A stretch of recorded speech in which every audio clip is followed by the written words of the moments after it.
ask the question, what has changed in race relations in Tulsa in 100 years? It's a reasonable question for the entire country to ask. It's also reasonable for Tulsans to be able to ask, and to be able to look at Greenwood in particular, and to be able to say, where are we? How have we grown? How have we advanced? What is our relationship together? And what is the economic engagement of this very beautiful area of our state?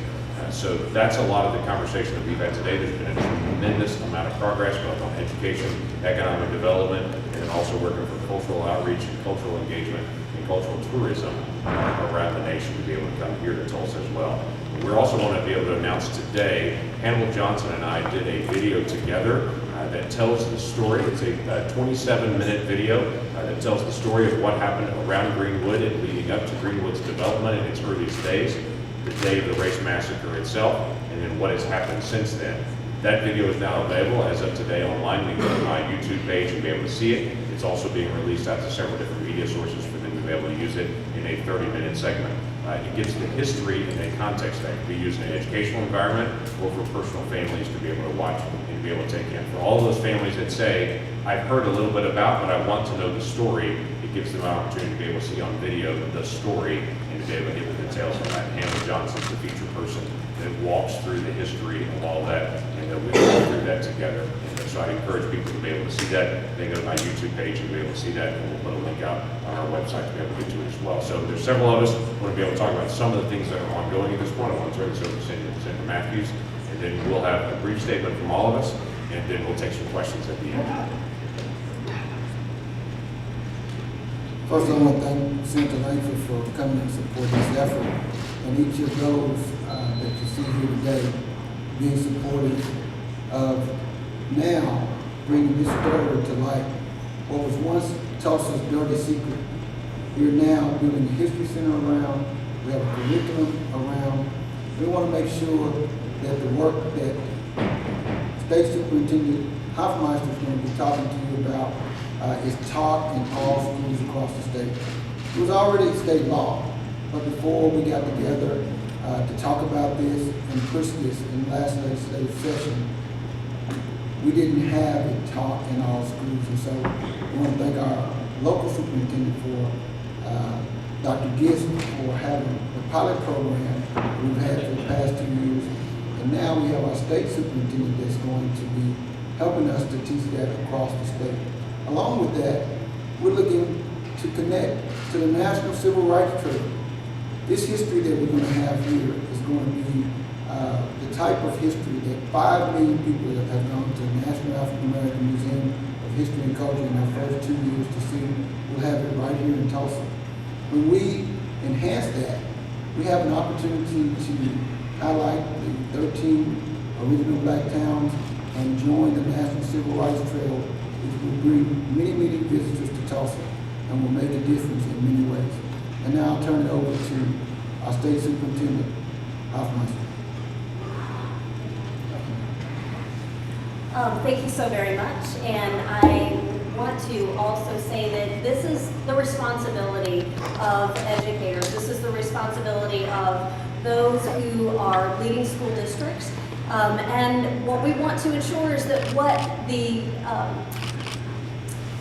rest of the country already has an understanding of is actually being understood in a much more clear way in Oklahoma, and that we are teaching at a grade appropriate level those facts that have not been taught in the way they should have been taught in Oklahoma. So some of the things we've done to ensure that that lives long beyond the 100th year anniversary is to embed in our academic standards the teaching of the race massacre, and that we do this in a way that also prepares teachers in colleges of education, as well as with resources, with original source documents, and curriculum framework to help them with that teaching. That is ongoing, will be released actually in April of this year. And then we will begin professional development training and additional support for our teachers so that they can teach with fidelity the academic social studies standards that continue year after year to teach this generation and beyond, so that we understand the horrific nature of what occurred, but also the hope that has been seen in this community. And this is, again, our history, and we should know it. And the Department of Education stands as a partner with Senator Langford and with Senator Matthews and those who are leading in this work to make sure our children have what they need to learn from this and be inspired for what has happened in 100 years since this horrific tragedy, and that we learn and continue to pass those lessons along to our children and their children. Thank you. Good afternoon. I love my hometown, and I attended Tulsa Public Schools from kindergarten through high school graduation. But it wasn't until I was an adult and had been teaching for about 8 years living in Florida when I mentioned to someone that I was from Tulsa, and they mentioned the massacre that occurred in 1921, and I did not know what they were talking about. And I still remember how I felt at that moment, as well as how I felt when I began to educate myself. And so what I am deeply committed to at Tulsa Public Schools is making sure that that never happens again, that every single student in our school district and every single adult associated with our school district truly understands what is a part of Tulsa history, which is also a part of Oklahoma's history, which is an important part of the history of the United States of America, what occurred here in Tulsa in May of 1921, but also what was in place here and the beautiful, thriving community that was rich in the arts and commerce and churches that was here that shows our students the hope and what's possible. We want to make sure that that's part of what is taught as well. Now, importantly, that didn't come from me. Those are ideas that emerged from the Teacher Institute that we've been hosting. Our teachers, the lessons that they've been developing, the materials that they've benefited from that have come from the support from the Commission, Hannibal Johnson and Dr. Carlos Hill from OU. Our teachers are really leading this work, and we're going to continue to support them in getting that done and developing these materials and lessons and resources so that we can make those available to others throughout the state and throughout the country. So know that Tulsa Public Schools is a huge partner in this work and will continue to lead in this effort. Well, I think it's so important that everyone recognize what it means to have a United States Senator who's raising this at a national level. I will never forget the moment, and a lot of you know me, I worked as an aide in the Senate for a long time. I'll never forget the moment that I was lucky enough. I started getting texts from people saying, Senator Langford's on the floor talking about the 1921 Tulsa Race Massacre. And turning to get on and seeing a topic that had been hidden from history for generations, all of a sudden being spoken about on the floor of the United States Senate for every national leader to hear about.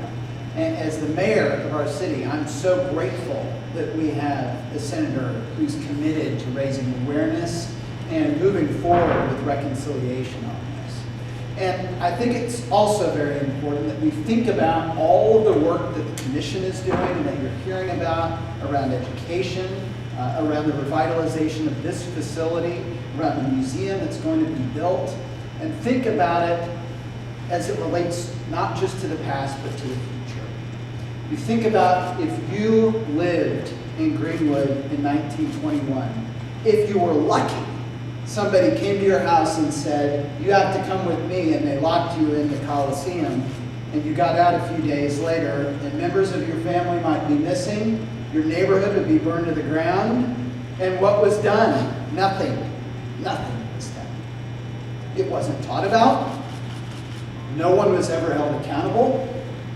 Homes were not covered by insurance. Businesses didn't have their insurance claims honored.